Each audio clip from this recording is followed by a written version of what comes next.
Salut, c'est Luc, bienvenue dans cette nouvelle vidéo. Aujourd'hui, je vais vous parler de management interculturel. Alors, de quoi s'agit-il exactement? Le management interculturel, c'est tout simplement connaître les pratiques, us et coutumes des différentes cultures.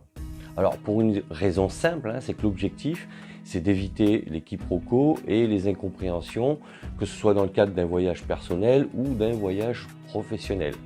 En sachant que le management interculturel est basé sur plusieurs critères. On aura dans un premier temps la notion de valeur, on peut avoir la notion de temps, la notion de risque et la notion de distance par exemple.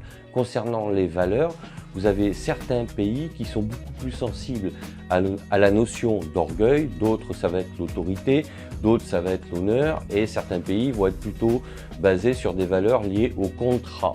Donc il est très important de valider ces notions-là avant vos déplacements pour éviter certains désagréments.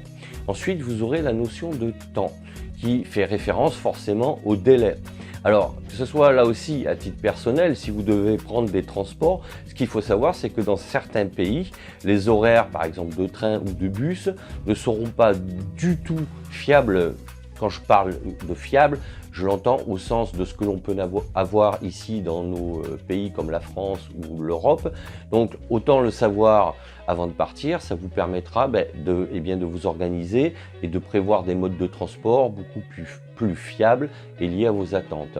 Ensuite, on aura ce que l'on appelle la notion de risque.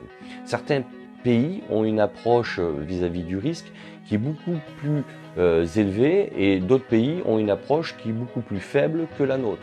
Donc là aussi, bien se renseigner parce que, comme je viens de le dire, dans certains transports, dans certaines zones du monde, même que ce soit en Amérique du Sud, en Afrique ou en Asie par exemple, vous vous apercevrez très rapidement que le style de conduite est complètement différent que nos critères pratiqués ici en Europe.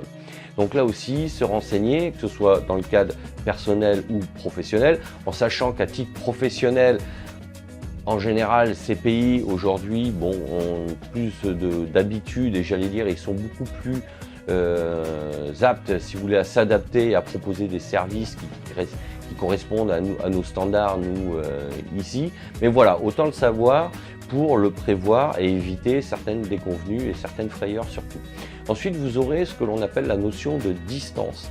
Certains pays ont une approche qui est complètement différente vis-à-vis de ce que l'on appelle la distance intime, personnelle et professionnelle.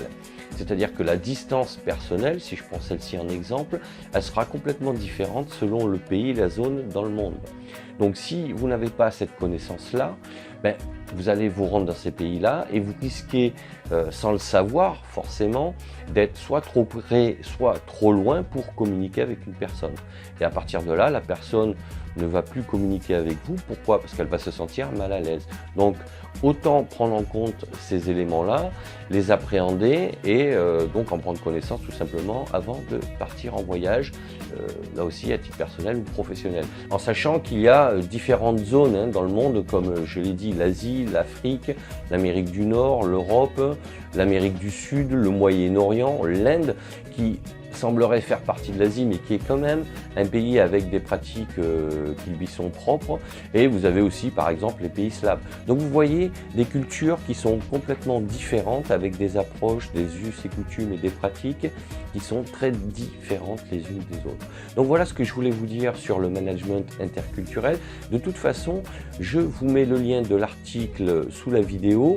Cet article que vous retrouverez sur mon blog Mes documents efficaces. Je vous invite également à télécharger gratuitement et librement mon e-book Organiser efficacement ses tâches. Et je vous dis à bientôt pour d'autres vidéos. Ciao, ciao!